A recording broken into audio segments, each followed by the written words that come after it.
There have been plenty of attempts over the nearly 90-year history of the Man of Steel to make him edgier or stretch the character's limits by showing us what an unhinged, full-on evil Superman might look like. It's been done both poorly and exceptionally well, contrasting against the Big Blue Boy Scout's true persona of authentic hope that makes him one of a kind. While I absolutely love the Mark Millar comic book Red Son and really enjoyed the concept behind Justice League's A Better World, there's one particular iteration of the character that springs to mind when someone brings up a satisfying, dark Superman.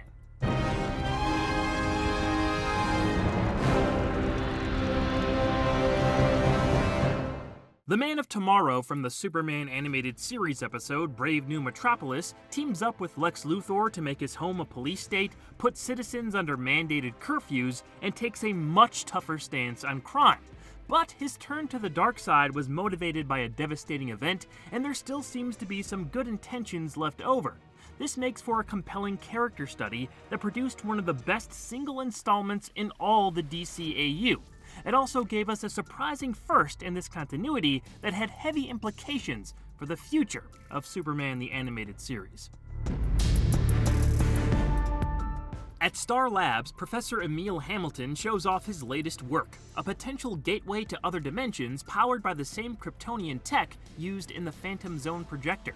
Failed attempts to get it working properly have frustrated Hamilton.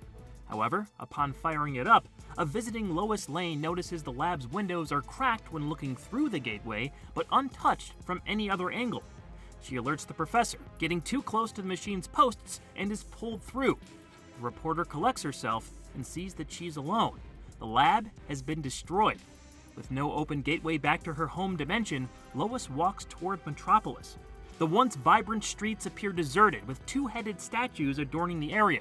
On one side, the face of Superman. On the other, Lex Luthor.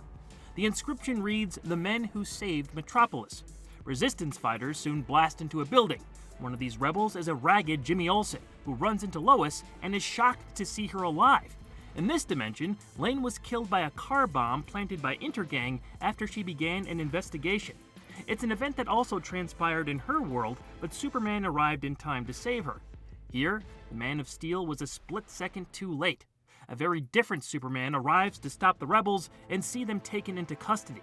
Olsen escapes with his old friend and introduces her to what remains of the Resistance. But the meeting is short-lived. The Luthor-Superman forces, led by Mercy Graves, barge in to arrest the freedom fighters and take Lois to Lex Luthor. He verifies her identity and plans on killing her before his superpowered partner discovers the truth.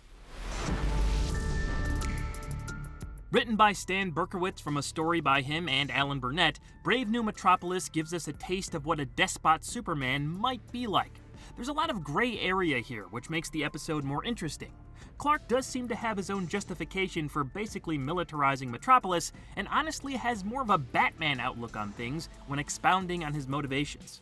I didn't realize it was a war. And suddenly, you were a casualty of that war.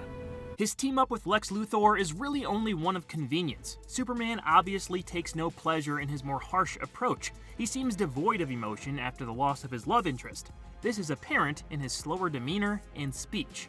I fooled myself into thinking I was doing a simple cleanup job, that if I did enough good, people would follow my example. Tim Daly does an excellent job. There's a defeated tone behind everything he says, and a sadness that's audible, but not over the top.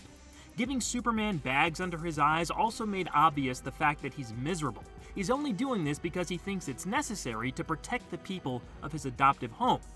Lois's death pushing him over the edge in a way that tightened his grip on crime makes logical sense. His main motivation is still to protect. I swear, all I ever wanted for them was peace, order, tranquility. Superman's insignia looks noticeably different too. It's meant to look more militaristic, along with the rest of his costume design, including the gloves, boots, and high collar. The stylized S looks to be taken from the Nazi Schutzstaffel symbol. This drives home the implication that Superman has become something of a dictator. Fascist! It's their guy on Krypton! Where's my baby?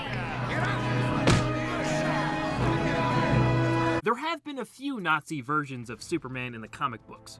This includes Overman, first created in 2007.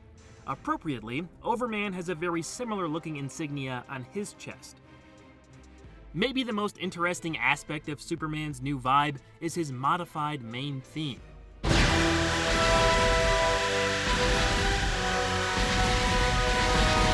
This is great because it's not quite an evil or twisted alteration. It's still recognizable as the theme from the series, but it's got less of that adventurous or bright quality and more of a heavy, slow feel to it. Stay back! There's a tinge of tragedy in there. Again, it reminds me of something we'd hear on Batman the Animated Series. This perfectly represents where the character is at this point. He's still Superman, but life has weighed him down. His actions are executed with a somber sense of duty. Michael McCuistion is credited as the composer here, changing up Shirley Walker's Man of Steel theme. It's top-notch, subtle work.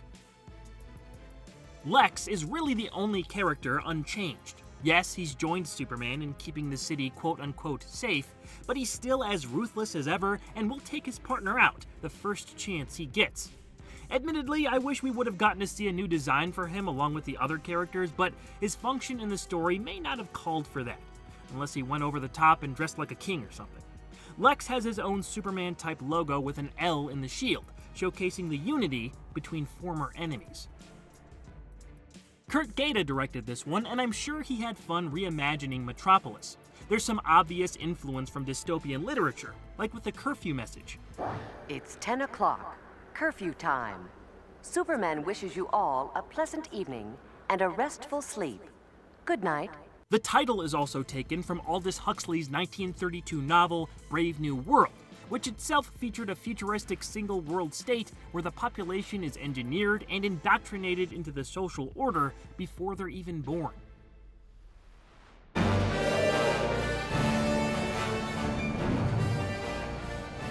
Before Mercy is able to kill Lois on orders from Luthor, the reporter escapes and runs from police until she's confronted by Superman on top of the biggest statue in Metropolis. He flies her off and tends to her injuries, explaining he had to step things up after his Lois was killed. He regrets not telling her about his true feelings and teamed up with Luthor because he was the only person with the technology and resources to help make Metropolis safe again. When Lane tells Superman Lex just tried to have her murdered, Supes becomes furious. Lois shows him the inhumane holding cells where Luthor has been keeping members of the Resistance, a fact Superman didn't know about. After coming to an understanding with the rebels, Lois and the Man of Steel approach Lex. Upon pulling out a piece of kryptonite, Luthor flies off in a custom aircraft. Supes nearly apprehends his ex-partner, but Lex shakes him off. With his aircraft damaged and the ejector seat malfunctioning, Luthor dies in a fiery explosion with his own giant visage. A short while later, Superman and Lois enter the Star Labs building. He tells her he hopes to earn back the people's trust. Superman from Lois's dimension then emerges from the unstable gateway. Time is of the essence. She plants one on the contrite Dark Clark before heading back to her Earth. The original Man of Tomorrow flies through a prosperous metropolis with Lois in his arms. She finally asks him on a dinner date as they shrink into the distance. This is a quality Lois episode. As the main character, she shows off her resilience and importance to this world. Even in an altered reality, she's fighting the good fight, bringing together Superman and the Resistance against Lex. We also see the romantic feelings between Lois and Clark revealed in an unexpected way. They tap danced around it before, but this exchange of what they really meant to each other was a big step forward. In fact, it's the very first time they share a kiss during this series. Lois and Cal locked lips in a passionate goodbye that left many questions unresolved, but gave hope to this more sullen version of Metropolis. That's what I took away from this one, and this darker Superman. They don't go all the way with making him a true villain, but I think that makes things more believable. The pure-hearted Superman from this series would probably never go bad of his own free will.